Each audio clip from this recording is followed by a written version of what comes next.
Welcome back. The Huntington Center, from the Toledo Walleye, Disney on Ice, concerts, and the circus, a place where many of us go to see great entertainment. What goes into getting these acts in Toledo? This afternoon we have Steve Miller, the general manager of Huntington Center, with us. Steve, I want to pick your brain a little bit about some of the events. First of all, is this a busy time of year for you, or is the summertime when you're preparing for the next season a busier time? It's a little bit of both. I mean, from an event perspective, right now is a very busy time for us. We've got Disney on Ice this weekend. We've got 7 more shows.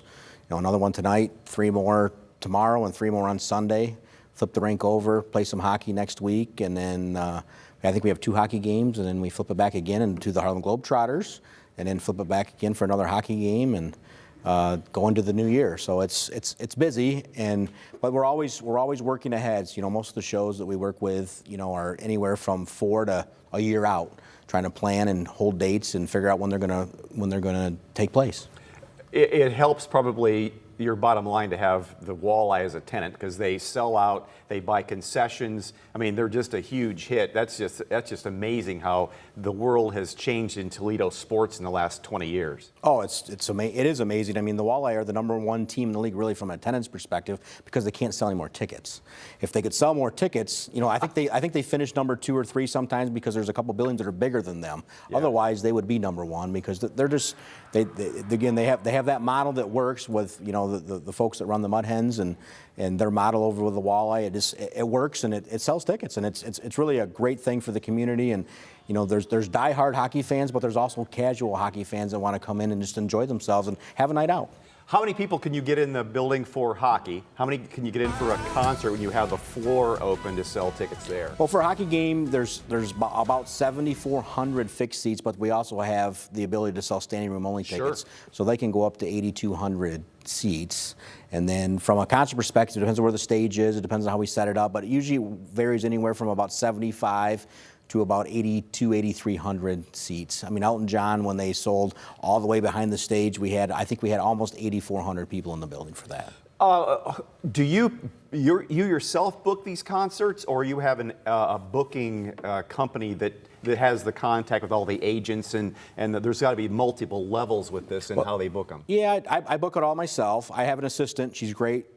She helps with the calendars and making sure that we're holding the right dates and not double booking, that kind of stuff. Yeah. But I travel 4 or 5 times a year to Los Angeles and New York and Nashville, and just network with agents and promoters and making sure that Toledo's on the radar screen. I mean, the good news is Toledo sells tickets, and so when we typically have the ability to put a show in, it's going to be successful 95% of the time, and I think that makes it a little bit easier for us to be able to bring shows to Toledo. You also book the Glass City Center. What events are you booking for the Glass City Center? The rodeo used to be at the Seagate Center, and now is that coming in here?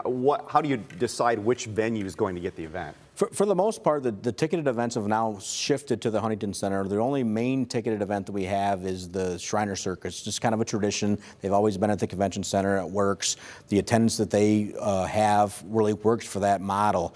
The Glass City Center now has shifted to really a convention-based group. Okay. So we're trying to bring conventions thing, right? in. I mean, as an example, we have the Ohio Craft Brewers Convention coming in the 3rd week of January. So all the craft brewers from around the state of Ohio will come in and host their conference and do what they're doing.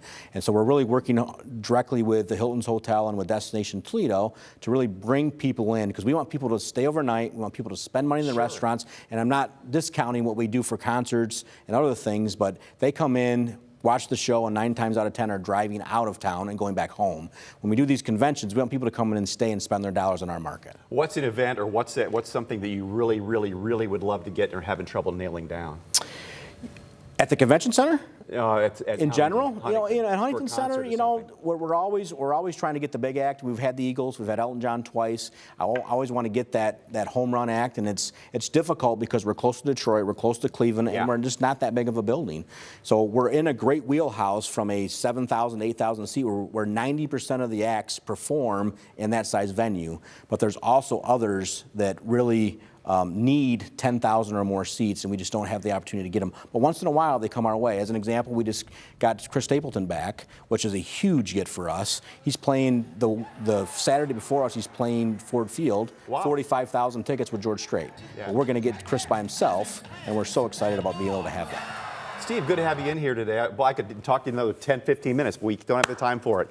Weather is coming up next. Here's John.